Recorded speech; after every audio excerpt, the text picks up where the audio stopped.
अस्सलाम वालेकुम, मैं हूं फराइसा। डे टू डे लाइफ में हम एक बहुत ही कॉमन लफ्ज़ इस्तेमाल करते हैं फ्रस्ट्रेशन का, कि मैं बहुत फ्रस्ट्रेट हो गया हूं, मैं फ्रस्ट्रेशन का शिकार हो गया हूं, मुझे स्ट्रेस हो गई है। लेकिन एग्जैक्टली हमें ये नहीं पता कि फ्रस्ट्रेशन किस किस्म के जज्बात को कहा जाता है। फ्रस्ट्रेशन तब पैदा होती है जब हम कोई गोल, कोई मकसद ज़िंदगी हमने बनाया है और वो हम हासिल नहीं कर पा रहे हैं। रास्ते में कोई रुकावट आ गई है, दरार आ गई है और हम उसको जो हमारे रास्ते की रुकावट है हम उसको अबूर करने में कामयाब नहीं हो पा रहे हैं। तो हम कहते हैं कि जो एक रिजल्टेंट इमोशन है, जो जज्बा पर पैदा हो रहा है, वो फ्रस्ट्रेशन कहलाएगा। फ्रस्ट्रेशन में जो रीज़न्स हैं ना, जो वो 3 तरह की होंगी जिनकी वजह से हम अपना मकसद हासिल नहीं कर पा रहे हैं।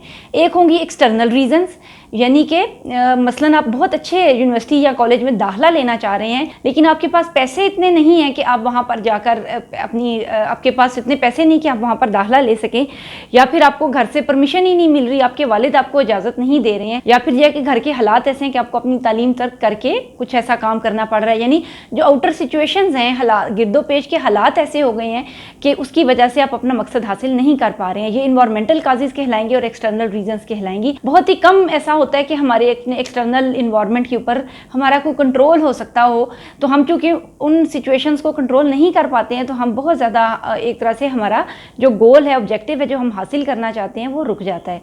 दूसरी जो रीजंस हैं वो इंटरनल काजेज़ कहलाएंगी, यानी हम ये चाहते हैं कि हम बोर्ड में फर्स्ट पोजीशन लें, हमारे बहुत अच्छे मार्क्स आएँ, लेकिन हम उतने ज़हीन ही नहीं है जेनेटिकली, हमारी जीन्स कुछ ऐसी हैं कि हम कोई चीज़ें नहीं सीख पा रहे हैं। हम बहुत कोशिश भी कर लें, हम वो हमारे अंदर वो एबिलिटीज़ नहीं है। उसके अलावा फिजिकल एबिलिटीज़ भी हैं, इंसान की लिमिटेशंस हैं। बतौर इंसान हम एक सर्टन हाइट से ज़्यादा लंबे नहीं हो सकते, हम एक सर्टन स्पीड से ज़्यादा तेज़ दौड़ नहीं सकते। तो जब ये फ्रस्ट्रेशंस आई थी और इंसान ने कहा था कि मैं परिंदे की तरह उड़ नहीं सकता या मैं समंदरों में मछली की तरह तैर नहीं सकता, तो उसको चूँकि जहानत थी तो उसने उस जहानत से फ़ायदा उठाया और जहाज़ और बहरी जहाज़ वगैरह बनाए। इस तरह जब हमारा गोल हिंडर होता है और हम नहीं अचीव कर सकते अपना मकसद, तो हम ना कोई पाथवेज डिवाइस करते हैं, हम सोचो विचार करते हैं और नए नए रास्ते तलाश करते हैं, चाहे वो एक्सटर्नल रीजंस हो, चाहे वो इंटरनल रीजंस हो। और इस तरह बहुत से नए रास्ते हमारी ज़िंदगी के खुलना शुरू होते हैं। तो ये जो गोल का रुक जाना है कि हम जो मकसद हासिल करना चाह रहे थे वो इतनी आसानी से हमें नहीं मिल रहा और हमें बहुत मसाइल दरपेश हैं, उसकी रीज़न यही होती है कि हमें जो अल्लाह ने दिमाग दिया है और हम जो अशरफुल मखलूक कहलाते हैं और हमारा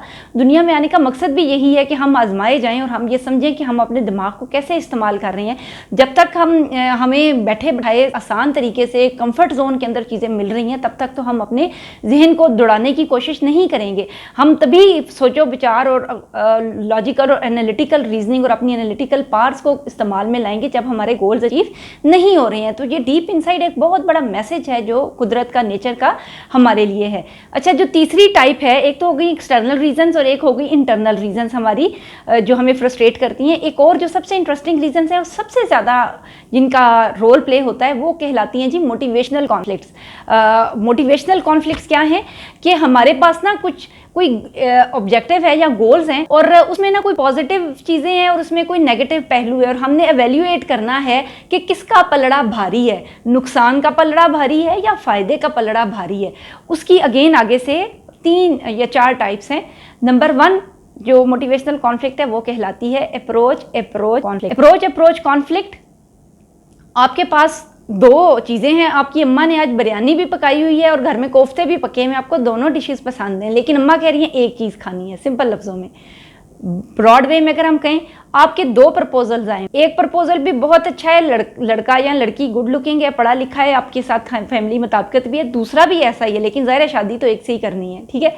ये भी अप्रोच है, यानी दोनों इक्वली डिज़ायरेबल हैं, लेकिन उनमें से एक को चूज़ करना। नेक्स्ट चलते हैं अप्रोच अवॉइडेंस कॉन्फ्लिक्ट में एक चीज़ आपको बहुत लुभा रही है, लेकिन उसी के साथ ही कुछ ऐसी चीज़ें अटैच हैं कि जिनको आप अवॉइड करना चाहते हैं। मसलन आपको बहुत अच्छी जॉब मिली है, लेकिन अब देर तक सोने की आदी है और अब आपको सुबह उठना पड़ेगा। अब वो अप्रोच भी है और उसके साथ कोई ना कोई कॉन्नोटेशन अटैच है जो कि उसको पलड़ा नीचे कर रही है। अब जिसका पलड़ा भारी होगा वो चीज़ आप चूज़ कर लेंगे। थर्ड कहलाएगी अवॉइडेंस कॉन्फ्लिक्ट, यानी 2 चीज़ें हैं, अब प्रपोजल आया, दोनों ही लड़कियां जो है ना वो आपको पसंद नहीं है, या दोनों ही प्रपोजल्स आपको पसंद नहीं है, लेकिन प्रेशर ये है कि अब एक को चूज़ करना है। तो हम मसलन आपको भिंडी भी पसंद नहीं, करेले भी नहीं पसंद, लेकिन अब आपने दोनों में से एक डिश खानी है। तो इस तरह से ये अच्छा, जो लास्ट टाइप है वो कहलाती है डबल अप्रोच अवॉइडेंस कॉन्फ्लिक्ट या मल्टीपल कॉन्फ्लिक्ट। उसमें क्या है कि दो गोल्स हैं, मसलन आपको एक बहुत अच्छा प्रपोजल भी आया है और एक बहुत अच्छी जॉब भी मिल रही है। प्रपोजल एक्सेप्ट करने की सूरत में आपकी ड्रीम पूरी हो रही है कि आपको उस पर्सन से बहुत अटैचमेंट है, और दूसरी तरफ आपको उस जॉब से भी बहुत अटैचमेंट है, लेकिन जॉब एक्सेप्ट करने की सूरत में आपको शहर से बाहर या मुल्क से बाहर जाना पड़ रहा है और इस पर्सन से दूर जाना पड़ रहा है। अब आपने दोनों में से एक चीज चूज करनी है, यानी दो गोल्स हैं और दोनों में कुछ प्लस और कुछ नेगेटिव साइन है, इसमें भी कुछ प्लस और कुछ नेगेटिव साइंस हैं, और अब आपने इसमें से चूज करना है। तो बेसिकली जब डिसीजन मेकिंग होती है उसके नतीजे में जो कॉन्फ्लिक्ट्स जन्म लेती हैं उनको हम मोटिवेशनल कॉन्फ्लिक्ट्स कहते हैं।